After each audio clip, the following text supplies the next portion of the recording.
Hello, Sindhu ഭൈരവിയുടെ പുതിയൊരു എപ്പിസോഡിലേക്ക് എല്ലാവർക്കും സ്വാഗതം. ചാനൽ ആദ്യമായിട്ട് കാണുന്നവരാണെങ്കിൽ ഒന്ന് സബ്സ്ക്രൈബ് ചെയ്തിട്ട് ലൈക്ക് ചെയ്യണേ. അങ്ങനെ ഹരിയെ വന്ന് കണ്ടിട്ട് സിന്ധുവിൻ്റെ അച്ഛൻ അവൻ്റെ കാൽക്കൽ വീണിട്ട് പറയാണ് സിന്ധുവിനെ ഇനി വേദനിപ്പിക്കരുതെന്ന്. അങ്ങനെ വേദനിപ്പിച്ചു എന്ന് ഞാൻ അറിഞ്ഞു കഴിഞ്ഞാൽ പിന്നെ ഞാൻ ജീവനോടെ ഉണ്ടാവില്ല, ഇത് പറയാൻ വേണ്ടി പിന്നീട് ഞാൻ വരികയുമില്ല എന്ന് അയാൾ കരഞ്ഞുകൊണ്ട് പറയാണ്. ഹരിക്ക് മറുത്തൊന്നും പറയാനാവുന്നില്ല, അവൻ്റെ വേദനകൾ ആരോടാ പറയേണ്ടത് എന്ന് പോലും അവന് മനസ്സിലാവുന്നില്ല. ആ സമയത്ത് അദ്ദേഹം പറയുന്നുണ്ട്, ഞാൻ എന്തെങ്കിലും വേദനിപ്പിക്കുന്ന രീതിയിൽ സംസാരിച്ചിട്ടുണ്ടെങ്കിൽ എനിക്ക് മാപ്പ് തരണം എന്ന് പറഞ്ഞ കൈകൾ കൂപ്പുവാണ്. അപ്പൊ തന്നെ ഹരി ആ കൈകൾ മാറ്റുന്നുണ്ടായിരുന്നു. അദ്ദേഹം ഹരിയുടെ കാൽക്കൽ വീഴുന്ന സമയത്ത് വീണ ഫോൺ എടുക്കാൻ വേണ്ടി ഒന്നുകൂടെ അയാൾ കുനിയാൻ ശ്രമിച്ചപ്പോഴേക്കും ഹരി വേഗം ആ ഫോൺ എടുത്ത് കൊടുക്കുവാണ്. എന്നിട്ട് ഹരിയെ നോക്കിക്കൊണ്ട് തന്നെയാണ് അദ്ദേഹം അവിടുന്ന് പോകുന്നത്. ഹരിയാണെങ്കിൽ ഒന്നും ചെയ്യാനാവാതെ സ്റ്റെക്കായിട്ട് നിൽക്കുവാണ്. സിന്ധു അവരുടെ മുറിയിലാണുള്ളത്. ലാത്തി ചാർജ് കാരണം തന്നെ അവളുടെ ശരീരം ആകമാനം ഉടഞ്ഞിരിക്കുകയാണ്. ആകെ മൊത്തം പൊട്ടിയിട്ട് അവൾ വേദന കൊണ്ട് പുളയുന്നുണ്ടായിരുന്നു. അവൾ കണ്ണാടിക്ക് മുന്നിൽ നിന്നിട്ട് തൻ്റെ കഴുത്തിലുണ്ടായ മുറിപ്പാടുകളും ശരീരത്തിൻ്റെ വേദനയൊക്കെ കാരണം ആ ഒരു വേദനയിൽ നിൽക്കുകയാണ്. കൈകളിലെ മുറിവും ഒക്കെ നോക്കുന്നുണ്ട്. അപ്പോഴാണ് ഹരി മുറിയിലേക്ക് കടന്നു വരുന്നത്. അവൻ വാതിൽ തുറന്നപ്പോൾ തന്നെ കാണുന്ന കാഴ്ച ഇതാണ്. ഹരി വന്നതൊന്നും സിന്ധു അറിഞ്ഞിട്ടുണ്ടായിരുന്നില്ല. അവൾ കണ്ണാടിക്ക് മുൻപിൽ നിന്നിട്ട് ഓരോ മുറിവും നോക്കിക്കൊണ്ട് നിൽക്കുകയാണ്. മാത്രമല്ല വേദന കൊണ്ട് അവൾക്ക് സഹിക്കാനാവുന്നുണ്ടായിരുന്നില്ല. ആ ഒരു ശബ്ദം അവൾ ഉണ്ടാക്കുന്നുണ്ടായിരുന്നു. പെട്ടെന്ന് തന്നെ ഹരി അവൻ്റെ ബാഗിലുണ്ടായിരുന്ന കിറ്റ് എടുത്തിട്ട് അതിൽ നിന്നും ഒരു ഓയിൽമെൻറ്റ് എടുക്കുകയാണ്. എന്നിട്ട് സിന്ധുവിൻ്റെ അടുത്തേക്ക് പിന്നിലെത്തുന്നുണ്ട്. അവൻ എത്തുന്നത് വരെ സിന്ധു കണ്ടിട്ടുണ്ടായിരുന്നില്ല. അതിനുശേഷം സിന്ധു എന്നവൻ വിളിക്കുന്ന സമയത്ത് പെട്ടെന്ന് അവൾ തിരിഞ്ഞു നോക്കുവാണ്. അവർ രണ്ടുപേരും പരസ്പരം കുറച്ചു നേരം മുഖത്തോട് മുഖം നോക്കിക്കൊണ്ട് നിൽക്കുകയാണ്. അതിനുശേഷം വിഷമത്തോടും കുറ്റബോധത്തോടും കൂടി ഹരി പറയുന്നുണ്ട്, നിന്നെ ചോദ്യം ചെയ്യാൻ വേണ്ടിയാണ് കൂട്ടിക്കൊണ്ടു പോകുന്നത് എന്നാണ് ഞാൻ കരുതിയത്. പക്ഷേ നിന്നെ അടിക്കുന്നു ഞാൻ കരുതിയില്ല സിന്ധു. നിന്നെ കാണുമ്പോൾ എനിക്ക് വല്ലാത്ത വിഷമം തോന്നുന്നു സിന്ധു. നീ എന്തിനാ എനിക്ക് വേണ്ടി ഇങ്ങനെ ഇത്രയധികം കഷ്ടപ്പെടുന്നതെന്ന് എനിക്ക് മനസ്സിലാവുന്നില്ല. അതൊക്കെ കേട്ട് സിന്ധു ആണെങ്കിൽ ഒന്നും പറയാൻ പറ്റാത്ത അവസ്ഥയിൽ കേട്ടോണ്ട് നിൽക്കുകയാണ്. കാരണം ഡോക്ടർ തന്നോട് ഇത്രയധികം സ്നേഹത്തോടെ സംസാരിക്കുമ്പോൾ അവൾക്ക് തിരിച്ച് മറുപടി പറയാൻ ഒന്നും ഉണ്ടായിരുന്നില്ല. നിന്നെ കണ്ടിട്ട് സങ്കടപ്പെടണോ അതോ നിന്നോട് ദേഷ്യപ്പെടണോ എന്ന് പോലും എനിക്ക് മനസ്സിലാവുന്നില്ല സിന്ധു.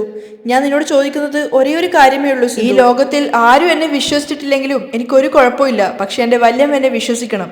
അതിന് നീ സത്യങ്ങൾ തുറന്നു പറയുക തന്നെ വേണം. അത് കേട്ടപ്പോൾ സിന്ധു തലതാഴ്ത്തി നിൽക്കുകയാണ്. എൻ്റെ ബെസ്റ്റ് ഫ്രണ്ടാണ് എന്നാണ് ഞാൻ എല്ലാവരോടും അഭിമാനത്തോടെ പറയാറുള്ളത്. പക്ഷേ അങ്ങനെയുള്ള നിന്നെ ഇങ്ങനെ കാണുമ്പോൾ എനിക്ക് വല്ലാത്ത വേദന തോന്നുവാണ്. അപ്പോൾ തന്നോടുള്ള ഡോക്ടറുടെ സഹതാപം സിന്ധുവിന് മനസ്സിലാവുന്നുണ്ടായിരുന്നു.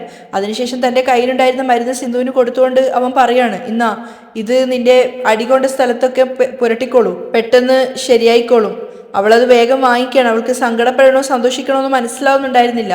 അപ്പോൾ ഹരി അവളോട് പറയുന്നുണ്ട്, നിന്നെ എനിക്ക് കുട്ടിക്കാലം തൊട്ട് അറിയാം സിന്ധു. നീ വളരെ നല്ലൊരു പെൺകുട്ടിയാണ്. അതുകൊണ്ട് ഈ ഒരു കാര്യത്തെക്കുറിച്ച് വെച്ച് എനിക്ക് നിന്നെ വെറുക്കാനാവില്ല. അച്ഛൻ, അമ്മ, ഫ്രണ്ട്സ്, സഹോദരങ്ങൾ, അവരോടൊന്നും പറയാൻ പറ്റാത്ത കാര്യങ്ങൾ നമുക്ക് നമ്മുടെ ഫ്രണ്ട്സിനോട് പറയാം. അതെന്തുകൊണ്ടെന്നാ ഫ്രണ്ട്ഷിപ്പ് അത്രയും പരിശുദ്ധമാക്കപ്പെട്ടതാണ്. പക്ഷേ അതിൻ്റെ വില പോലും നീ നശിപ്പിച്ചു കളഞ്ഞു സിന്ധു. നീ നമ്മുടെ ഫ്രണ്ട്ഷിപ്പ് മാത്രമല്ല നശിപ്പിച്ചു കളഞ്ഞത്, എൻ്റെ വിശ്വാസം ചേർത്താണ് നശിപ്പിച്ചത്. അത് കേട്ടപ്പോൾ സിന്ധുവിന് വല്ലാത്ത കുറ്റബോധം തോന്നുവാണ്. അവൾ അവൻ്റെ മുഖത്തേക്ക് തന്നെ നോക്കി സങ്കടത്തോടെ നിൽക്കുന്നുണ്ട്. നിന്നെ ഇങ്ങനെ കാണുമ്പോൾ പോലും എനിക്ക് വല്ലാത്ത സഹതാപവും വേദനയും തോന്നുവാണ് സിന്ധു. തീർച്ചയായിട്ടും നീ എൻ്റെ പഴയ സിന്ധുവായിട്ട് മാറുമെന്ന് ഞാൻ വിശ്വസിക്കുന്നുണ്ട്. അതിനുവേണ്ടിയാണ് ഞാൻ കാത്തിരിക്കുന്നത്. നിന്നെ ഇനി ഇങ്ങനെ വേദനിപ്പിച്ച് നിന്റെ മനസ്സിലുള്ള സത്യങ്ങൾ പുറത്ത് പറയണമെന്ന് ഞാൻ ആഗ്രഹിക്കുന്നില്ല. നീ തന്നെ നീ ചെയ്ത തെറ്റ് മനസ്സിലാക്കി ഇനി സത്യങ്ങൾ മറ്റുള്ളവരോട് പറയുന്നത് വരെ ഇനി ഞാൻ നിന്നെ ഒരിക്കലും ശല്യം ചെയ്യില്ല. അത് ഹരിയുടെ അവസാന വാക്കുകൾ തന്നെയായിരുന്നു. അവൻ അവളുടെ മുഖത്തേക്ക് അത്രയും സംയമനത്തോടു കൂടിയാണ് സംസാരിക്കുന്നത്. സിന്ധുവിന്റെ ഹൃദയത്തെ കീറി മുറിക്കുന്ന വാക്കുകളായിരുന്നു ഹരി പറഞ്ഞത് അത്രയും. അതിനുശേഷം അവിടെ നിന്ന് അവൻ പിൻവാങ്ങുകയാണ്. ആ സമയത്ത് വീണ്ടും അവളോട് ഒന്നുകൂടി ഓർമ്മിപ്പിക്കുന്നുണ്ട്, മരുന്ന് പുരട്ടിക്കോളൂ. എന്നിട്ട് ഹരി അവിടുന്ന് തിരിഞ്ഞു നോക്കാതെ പോവാണ്. വാതിൽക്കൽ എത്തിയപ്പോൾ ഹരി തിരിഞ്ഞൊന്ന് സിന്ധുവിനെ നോക്കുവാണ്. അവൾ അവനെയും.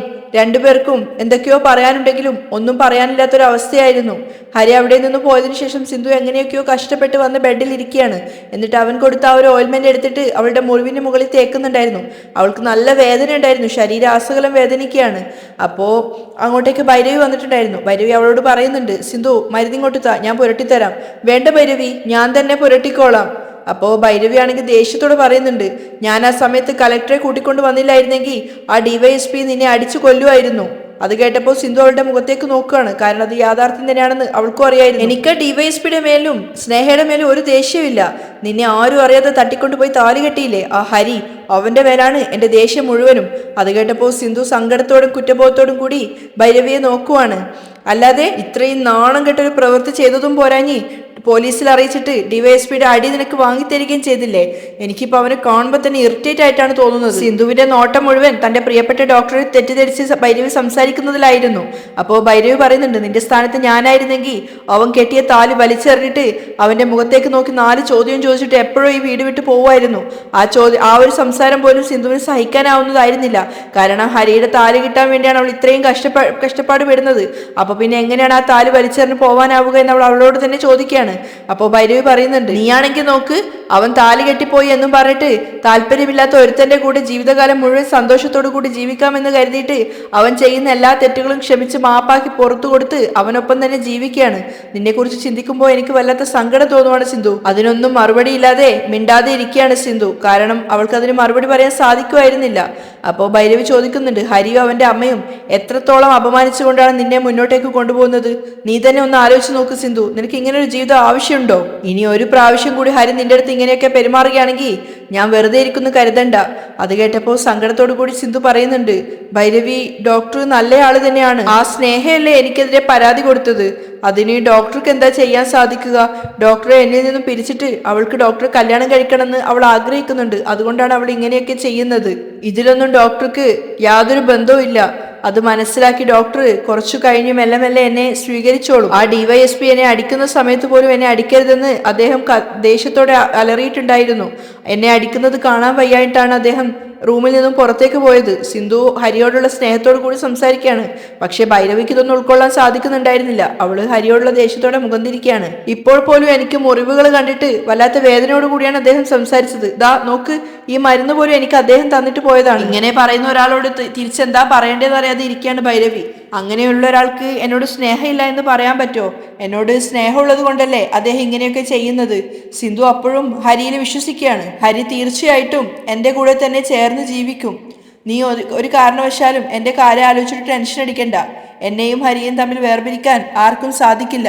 ഞാനിപ്പോഴും സന്തോഷത്തോടു കൂടി തന്നെയാണുള്ളത്. ഇത്രയൊക്കെ സംഭവിച്ചതിന് ശേഷം നീ എങ്ങനെയാ ഹരിയെ വിശ്വസിക്കുന്നത്? എനിക്ക് നിന്നെക്കുറിച്ച് ആലോചിക്കുമ്പോൾ വല്ലാത്ത അതിശയം തോന്നുവാണ്. ഭൈരവി ദേഷ്യത്തോടു കൂടിയാണ് അവളോട് പറയുന്നത്. ഭൈരവി അവിടെ നിന്നും എഴുന്നേറ്റ് പോയതിനു ശേഷം സിന്ധു സ്വയം മനസ്സിൽ ചിന്തിക്കുകയാണ്, എന്നോട് മാപ്പാക്കണം ഡോക്ടറെ. ഞാൻ കാരണമാണ് ദമയന്തി അമ്മയും ഭൈരവിയൊക്കെ ഡോക്ടറെ കുറിച്ച് തെറ്റിദ്ധാരണയോടുകൂടി സംസാരിക്കുന്നത്. അതേസമയം ഹോസ്പിറ്റലിലാണെങ്കിൽ സ്നേഹയ്ക്ക് മുന്നിൽ ഒരു പേഷ്യന്റ് ഇരിക്കുന്നുണ്ടായിരുന്നു, ഒരു ഭർത്താവും ഭാര്യയും. അപ്പോൾ അവരുടെ ഫയൽ നോക്കിക്കൊണ്ട് സ്നേഹ കുറച്ച് സീരിയസ് ആയിട്ട് ഗൗരവത്തോടു കൂടിയാണ് സംസാരിക്കുന്നത്. നിങ്ങളുടെ അബ്ഡോമിനിൽ അപ്പൻഡിറ്റിസ് സിവിയർ ആയിട്ട് സ്പ്രെഡ് ആയിട്ടുണ്ട്. അത് കേട്ടപ്പോൾ തന്നെ അവരുടെ രണ്ടുപേരുടെയും മുഖത്ത് വളരെ സീരിയസ് ആയ ഒരു ഭാവം വരികയാണ്. അത് മാത്രമല്ല, അതിനടുത്തായിട്ട് ഒരു ട്യൂമറും വളർന്നു വരുന്നുണ്ട്. ആദ്യം അപ്പൻഡിറ്റിസ് എടുത്തതിന് ശേഷം പിന്നീട് ട്യൂമർ റിമൂവ് ചെയ്ത് കളയണം. എത്രയും പെട്ടെന്ന് തന്നെ ഓപ്പറേഷൻ ചെയ്യണം, അല്ലെങ്കിൽ അത് നിങ്ങളുടെ ജീവന് തന്നെ ആപത്താണ്. അത് കേട്ടപ്പോൾ അദ്ദേഹത്തിന്റെ ഭാര്യ പേടിച്ചുകൊണ്ട് കരഞ്ഞുകൊണ്ട് പറയാണ്, ഡോക്ടർ, എത്രത്തോളം ചെലവായാലും സാരമില്ല, എത്രയും പെട്ടെന്ന് എൻ്റെ ഹസ്ബൻഡിന്റെ ഓപ്പറേഷൻ നടത്തണം. അത് കേട്ടപ്പോൾ തന്നെ സ്നേഹയുടെ മുഖത്ത് നല്ലൊരു പുഞ്ചിരി വന്നിട്ടുണ്ടായിരുന്നു. അതിനുശേഷം നഴ്സിനോട് ഇവരെ കൂട്ടിക്കൊണ്ട് പോയിട്ട് അഡ്മിറ്റ് ചെയ്യാനും ബാക്കിയുള്ള പ്രൊസീജിയറും കാര്യങ്ങളൊക്കെ ചെയ്യാൻ വേണ്ടി പറയാണ്. അതുപോലെ തന്നെ തൊട്ടടുത്ത് തന്നെ ഉണ്ടായിരുന്ന ഡോക്ടർ പ്രഭാകരനോട് ഓപ്പറേഷൻ തിയേറ്ററിൽ പോയിട്ട് ഓപ്പറേഷന് വേണ്ട അറേഞ്ച്മെന്റുകളൊക്കെ ചെയ്യാൻ പറയുകയാണ്. അതിനുശേഷം അതിന്റെ ഭവിഷ്യത്തുകളും കാര്യങ്ങളും ഒക്കെ സ്നേഹ അവരോട് രണ്ടുപേരോടായിട്ട് പറഞ്ഞു കൊടുക്കുകയാണ്. എല്ലാം പറഞ്ഞ് അവസാനിപ്പിച്ചതിന് ശേഷം സ്നേഹ അവരോട് പറയുന്നുണ്ട്, നിങ്ങൾ ഇപ്പം തന്നെ പോയിട്ട് ക്യാഷ് കൗണ്ടറിൽ 2 ലക്ഷം രൂപ അടച്ചോളൂ. ആ ഭാര്യയാണെങ്കിൽ അത് പെട്ടെന്ന് തന്നെ സമ്മതിക്കുകയാണ്. ശരി ഡോക്ടർ. നേഴ്സ് അവരെയും കൂട്ടി അവിടുന്ന് പോയതിനു ശേഷം സ്നേഹയുടെ അടുത്തുണ്ടായിരുന്ന ഡോക്ടർ പ്രഭാകർ അവരോട് ചോദിക്കുകയാണ്, മാം, സാധാരണ അപ്പൻഡിറ്റിസ് ഓപ്പറേഷന് 50 അല്ലെങ്കിൽ 62 വരെയൊക്കെയാണ് ചാർജ് എടുക്കാറുള്ളത്. പക്ഷേ മേഡം ഇപ്പം അവരോട് 3 lakhs ഒക്കെയാണ് പറഞ്ഞിട്ടുള്ളത്. അത് കേട്ടപ്പോൾ സ്നേഹ ദേഷ്യത്തോട് പറയുന്നുണ്ട്, എന്താ എല്ലാ പണവും ഞാൻ എടുത്ത് എൻ്റെ വീട്ടിൽ കൊണ്ടുപോകുന്നത് പോലെ ചോദിക്കുന്നത്? ഇതിൻ്റെയൊക്കെ ഷെയർ നിങ്ങൾക്ക് കിട്ടുന്നില്ലേ? ആ, യെസ് മാഡം, യെസ് മാഡം. അയാളും അതൊക്കെ സമ്മതിക്കുകയാണ്. പ്രഭാകർ, ഈ ഒരു കാര്യം ഒരു കാരണവശാലും അച്ഛനോ ഹരിയോ അറിയാൻ പാടില്ല. ശരി മാഡം. അയാളും അത് സമ്മതിച്ചു. സ്നേഹയുടെ മുഖത്ത് ഒരു കള്ളച്ചിരി വിരിയുന്നുണ്ടായിരുന്നു. പിന്നീട് വീട്ടിലാണ് കാണിക്കുന്നത്. ദമയന്തി പൂമടഞ്ഞുകൊണ്ടിരിക്കുകയാണ്. ഓരോരുത്തരും അവരുടെ ജോലികളിലായിട്ട് അടുത്തടുത്തായിട്ട് തന്നെ ഉണ്ടായിരുന്നു. മഹിയും ഗായത്രിയും ദമയന്തിയുടെ അടുത്ത് തന്നെയുണ്ട്. കുറച്ച് മാറിയിട്ട് മഹാലക്ഷ്മിയും അവളുടെ സഹോദരനായിട്ടുള്ള ഗിരീഷും ഉണ്ട്. ചിട്ടാണെങ്കിൽ എല്ലാവർക്കുള്ള ചായയും കൊണ്ടുവന്ന് കൊടുത്തിരിക്കുകയാണ്. ആ സമയത്ത് പെട്ടെന്ന് ഓർമ്മ വന്നതുപോലെ ദമയന്തി ചോദിക്കുന്നുണ്ട്, ചിട്ട്, ഹരിയും കാർത്തികേയനും എവിടെയാ പോയത്? കാർത്തികേട്ടൻ രാവിലെ തന്നെ മില്ലിലേക്ക് പോയിട്ടുണ്ട്. പക്ഷേ ഹരിയേട്ടൻ എങ്ങോട്ടേക്കാ പോയെന്ന് അറിയില്ല. ഓ, അങ്ങനെയാണോ? ശരി, എങ്കിൽ നീ പോയിട്ട് സിന്ധുവിനോടും ഭൈരവിയോടും വരാൻ പറ. ശരി അമ്മ എന്ന് പറഞ്ഞിട്ട് അവളും അകത്തേക്ക് പോവാണ്. അതിനുശേഷം മഹിയോട് പറയുന്നുണ്ട്, നാളെ സത്യരാജേട്ടൻ ഭൈരവിയെയും സിന്ധുവിനെയും മറുവീട് ചടങ്ങിന് അയക്കാൻ വേണ്ടി പറഞ്ഞിട്ടുണ്ട്. അപ്പോൾ ഞാൻ നാളത്തേക്ക് തന്നെ അതിന് സമ്മതിച്ചിരിക്കുകയാണ്. നിങ്ങൾക്ക് എന്തെങ്കിലും ബുദ്ധിമുട്ടുണ്ടോ എന്ന് ചോദിക്കുകയാണ്. അപ്പോൾ അയാൾ പറയുന്നുണ്ട്, ഞങ്ങൾക്കൊരു ബുദ്ധിമുട്ടുമില്ല. ഏട്ടത്തി പറഞ്ഞു കഴിഞ്ഞാൽ പിന്നെ വേറൊരു വാക്കുമില്ല. പക്ഷെ അത് കേട്ടുകൊണ്ടിരുന്ന മഹാലക്ഷ്മിക്കും അവരുടെ മകൾക്കും ഗിരീഷിനൊന്നും തീരെ ഇഷ്ടപ്പെടുന്നുണ്ടായിരുന്നില്ല. അപ്പോഴേക്കും കാർത്തികേയനും ഹരിയും പുറത്തുനിന്ന് എവിടെ പോയിട്ട് വരുന്നുണ്ടായിരുന്നു. രണ്ടുപേരും സംസാരിച്ചുകൊണ്ട് വരുമ്പോൾ മഹി പറയുന്നുണ്ട്, ആ രണ്ടുപേരും വന്നല്ലോ. ഹരി, കേയ, രണ്ടുപേരും ഇങ്ങോട്ടേക്ക് വാ, വല്യമ്മയ്ക്ക് നിങ്ങളോട് എന്തോ സംസാരിക്കാനുണ്ടെന്ന്. പറയമ്മ, പറ വല്യമ്മ. രണ്ടുപേരും അടുത്തെത്തിയപ്പോഴേക്കും പറയാണ്. ആ സമയത്ത് ഭൈരവിയെ സിന്ധുവിനെയും വിളിച്ചുകൊണ്ട് ചിട്ടും വന്നിട്ടുണ്ടായിരുന്നു. കാര്യം എന്താണെന്ന് ചോദിക്കുന്ന സമയത്ത് ദമയന്തി പറയുന്നുണ്ട്, കല്യാണം കഴിഞ്ഞിട്ട് ഒരു മാസം ആവാറായി, ഇപ്പോഴും മറുവീട് ചടങ്ങിൽ നിങ്ങൾ പോയിട്ടില്ല. അത് കേട്ടപ്പോൾ തന്നെ ഹരി ആകെ ഷോക്കായിട്ട് നിൽക്കുവാണ്. ഹരി മാത്രമല്ല, ഭൈരവിക്കും തീരെ താല്പര്യം ഉണ്ടായിരുന്നില്ല, പ്രത്യേകിച്ച് കാർത്തികേയന്റെ കൂടെ വീട്ടിലേക്ക് പോവാൻ. അവളുടെ മുഖത്തും ആ ഒരു നീരസം ഉണ്ടായിരുന്നു. ഹരിയാണെങ്കിലും ഷോക്കായിട്ട് നിൽക്കുകയാണ്. അപ്പോൾ ദമയന്തി കാര്യം പറയാണ്, സത്യരാജേട്ടൻ എത്രയോ തവണയായിട്ട് പറയുന്നു നിങ്ങളെ മറുവീട് ചടങ്ങിന് അയക്കാൻ വേണ്ടി. സിന്ധു വളരെ പ്രതീക്ഷയോടെയും സന്തോഷത്തോടും കൂടി ഹരിയെ തന്നെ നോക്കിക്കൊണ്ട് നിൽക്കുകയാണ്, അവൻ സമ്മതിക്കണേ എന്നൊരു ആഗ്രഹത്തോടെ. ഭൈരവിയാണെങ്കിൽ ദേഷ്യത്തോടെയാണ് നിൽക്കുന്നത്. കാർത്തികേയനാണെങ്കിൽ ഒന്നിനും തൊടാത്തൊരു മാനസികാവസ്ഥയിലാണ്. പക്ഷേ ഹരിയാണെങ്കിലും ആകട്ടെ ഡെസ്പായിട്ടാണ് നിൽക്കുന്നത്. അപ്പോൾ ദമയന്തി പറയുന്നുണ്ട്, നാളെ നിങ്ങളെല്ലാവരും ചേർന്ന് മറുവീട് ചടങ്ങിന് പോകണം. അത് കേട്ടപ്പോൾ ഭൈരവിയൊക്കെ ഈർഷ്യയോടെ നിൽക്കുകയാണ്. ഇതൊക്കെ കേട്ടോണ്ടിരുന്ന മഹാലക്ഷ്മിയോട് ഐഷു പറയുന്നുണ്ട്, കണ്ടില്ലേ അമ്മ, ഏട്ടനെ ഇപ്പോൾ മറുവീട് ചടങ്ങിന് അയക്കാൻ വേണ്ടി പോവാണ്. ഇതമ്മ ഒരു കാരണവശാലും സമ്മതിക്കാൻ പാടില്ല. ഒക്കെ വല്യമ്മയുടെ ഇഷ്ടത്തിനനുസരിച്ചാണ് ചെയ്യുന്നത്. ഇതൊക്കെ വല്യമ്മ ഓവറായിട്ടാണ് ചെയ്യുന്നത്. നാളെ എന്തൊക്കെ തിരക്കുകൾ ഉണ്ടെങ്കിലും അതൊക്കെ മാറ്റി വെച്ചേക്ക്. നിങ്ങൾ രണ്ടുപേരും മറുവീട് ചടങ്ങിന് പോകണം.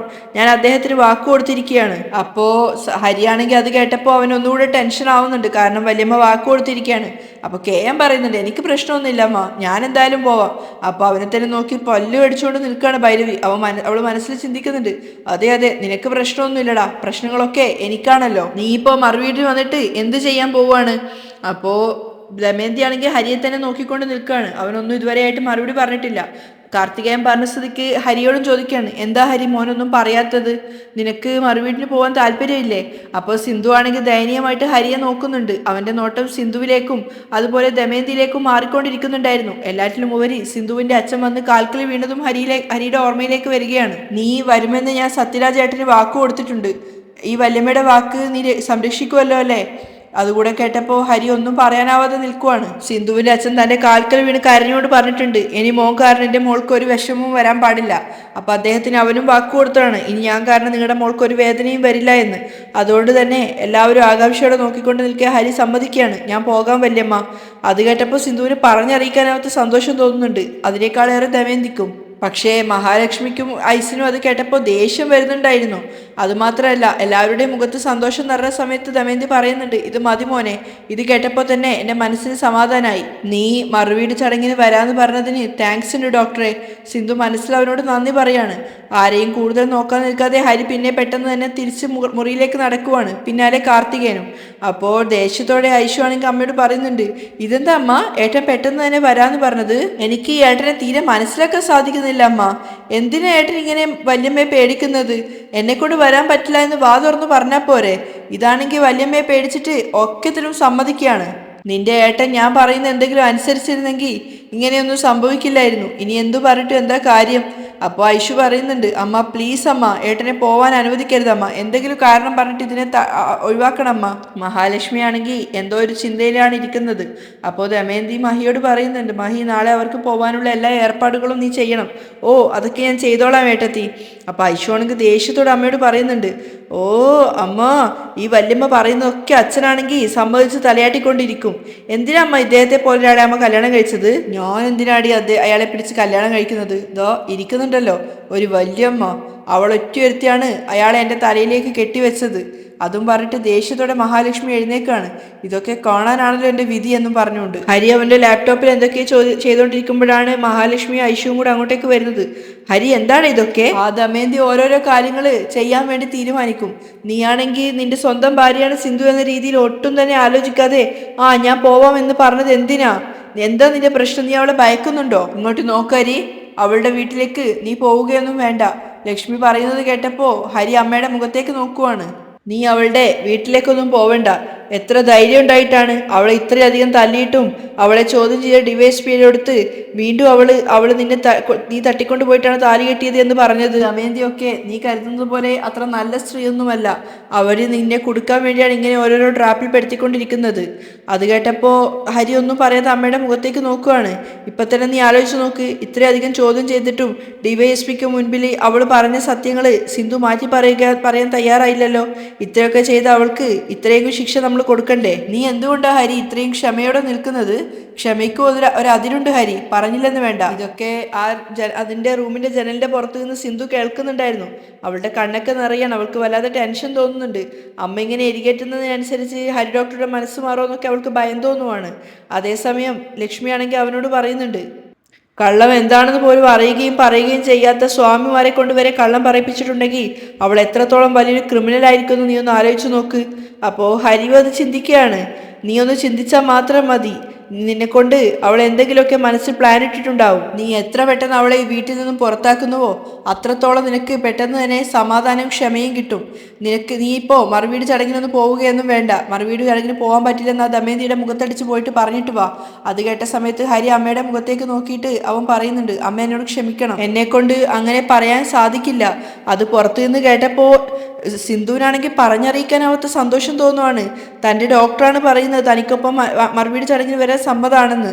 അപ്പോൾ മഹാലക്ഷ്മി ചോദിക്കുന്നുണ്ട്, എന്താണ് ഹരി കാരണം? അപ്പോൾ പിന്നെ നീ മറുവീട് ചടങ്ങിന് പോവാനാണോ പോകുന്നത്?